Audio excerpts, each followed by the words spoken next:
বিখ্যাত পুরীর রথযাত্রা, কিন্তু একবার পুরীর রথযাত্রা রথের দিনে হয়নি, হয়েছিল তার পরের দিন। আজ বলবো সেই ঘটনাটাই। ১৬০০ শতকে যখন মুসলমান শাসিত আমাদের সমস্ত রাজ্যগুলো ছিল, এক সেনাপতি ছিলেন, তার নাম ছিল লালবেগ। এই লালবেগের পুত্র ছিল শালবেগ। জাতিতে মুসলমান, কিন্তু জগন্নাথ অন্তপ্রাণ। এই জগন্নাথ দেবের পরম ভক্ত হওয়ার সুবাদে প্রতি বছর শুধুমাত্র রথের দিনই একমাত্র শালবেগ দর্শন পেত জগন্নাথ দেবের। শালবেগ যখন বৃদ্ধ হয়ে যায়, তখন একবার শালবেগ আসার জন্য প্রস্তুত হয়েছে, কিন্তু হঠাৎ করেই বার্ধক্যজনিত কারণে সে এসে উঠতে পারেনি পুরী পর্যন্ত। রাস্তাতেই যখন সে অসুস্থতা নিয়ে বসে আছে, তখন সে মনে মনে একবার ভাবল যে প্রভু তো ভক্তের ভগবান, তিনি তো ভক্তের ডাকে সাড়া দেন, তাহলে আমি এই বছর যে যেতে পারছি না, আমার জন্য কি প্রভু একদিন দাঁড়িয়ে যেতে পারবেন? ভক্তের ভগবান জগন্নাথ সেই বছর রথে আসীন হয়েছেন।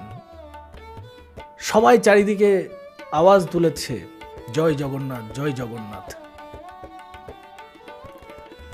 সবাই রথের দড়ি ধরে টান মারছে রথকে এগিয়ে নিয়ে যাওয়ার জন্য, কিন্তু রথ এক চুলো নড়ল না, যেমনকার তেমন রয়ে গেল, কোনো কারণ নেই। এদিকে প্রধান পুরোহিত যিনি রয়েছেন, দৈতাপতি যিনি রয়েছেন, তার তো খুব ভয় লাগছে, কি হলো মহাপ্রভুর, কেন এবারে এরকম করছেন, তাদের তরফ থেকে কোনো ভুল ভ্রান্তি হয়েছে কিনা।